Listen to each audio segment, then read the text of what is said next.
to the 28-yard line. At their own 28-yard line. Back onto the field comes the offense here in the second quarter. What might they change offensively? I think that what you try and do is expand how you get the ball to him a little bit. Get him out in open space, maybe swing the ball to him. What's that they used to call in the West Coast offense, the long handoff? Yeah. Serve as your running play that way, as well as continue to feed him the football. Some of these runs now may pop bigger later in the game because of the effects of running it. Sometimes people, after a while, they don't want to tackle him anymore, or they get tired, or they get out of position, or he runs through tackles. Continue to feed him the ball. He's having that kind of game. Yeah, might they get him the ball in some space in some different ways here. A gain of 11 to kick off the drive, and it's a quick first down. 40-yard line.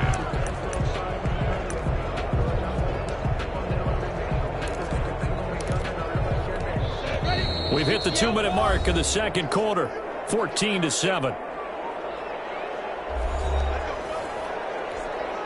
A reminder, once we hit halftime, as we do all season,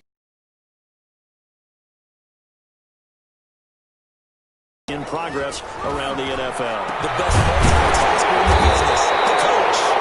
And able to rip off a big chunk of yardage before being dropped inside the 40. Good. A well-executed 22-yard gain. The goal for any offense versus his own defense, find the holes where guys are available and put the ball in the receiver before any defender can step up and fill it. They did it well there. Perfectly executed crossing route.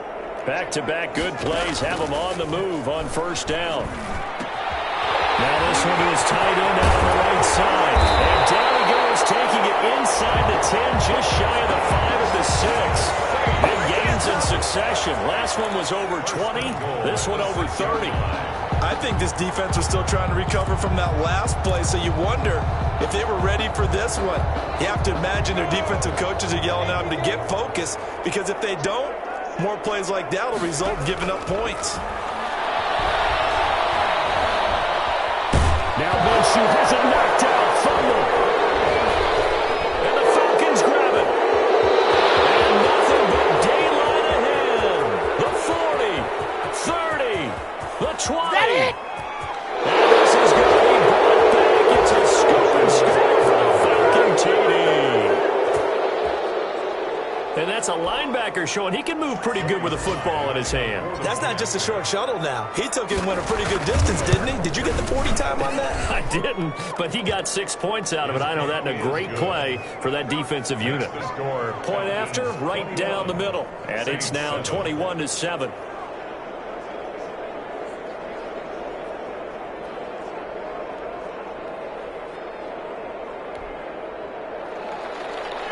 Wishnowski set to kick off. So here's the kickoff now as he'll get it again following that fumble return for a score. That'll be taken about a yard deep. And tackled at the 21-yard line, so a net negative there of 4 yards. Their own 21-yard line. Out comes the Saints offensive unit and the NFC playoff race. Let's have a look at it. And it's right about this time of the year that you start to say this is when the cream rises to the top. Week 15, 3 weeks left to go, but still plenty to be determined. It certainly is, because we all know everyone is aiming for that #1 seed. But failing that, because only 2 teams in the NFL get a bye, 1 from each conference, that question becomes who's hot? Who's peaking at the right time as you start the playoffs? Got a man over the middle. It's Williams. Now we'll get a quick timeout called by New Orleans, number 2, as they'll stop it with a little over 30 seconds to go in the first half of play. Facing a 2nd and 2 after that last catch, good for 8 yards. From the gun, Minshew to throw. That's to his running back, Kerryon Johnson. And he'll be taken down at the 46-yard line. Now the Saints will use their 3rd and final timeout, as they'll stop it with 13 seconds to play in half number 1.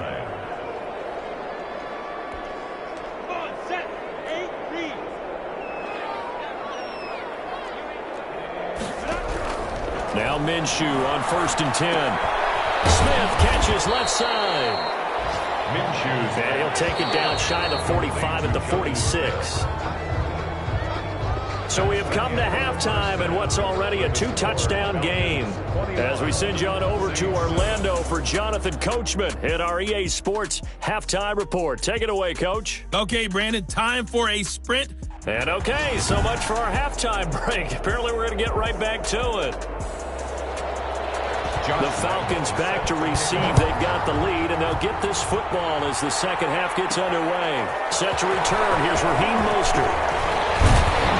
And up to about the 26-yard line, just across the 25. First and 10 at their own 26-yard line. Here comes the Atlanta offense now ready to take over here. They built a good first-half lead. Now they have a chance to add on to it. And what I'm thinking is that the offensive staff spent the entire halftime just working with them on, here's what we think they're going to do to attack us in the second half. Nice first half that we've had, guys, but be prepared for some change-ups.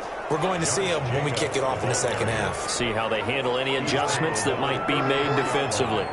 It's a gain of 8.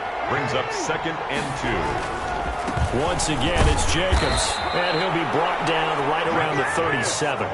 They'll get 3 as the drive continues. It's a first down.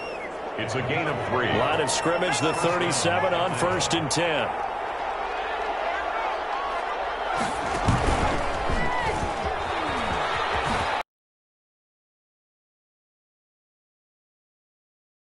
Forward for a pretty good pickup on first down. Officially a gain of 5. Well, you certainly have to give a little credit here because they're playing this game now at their pace.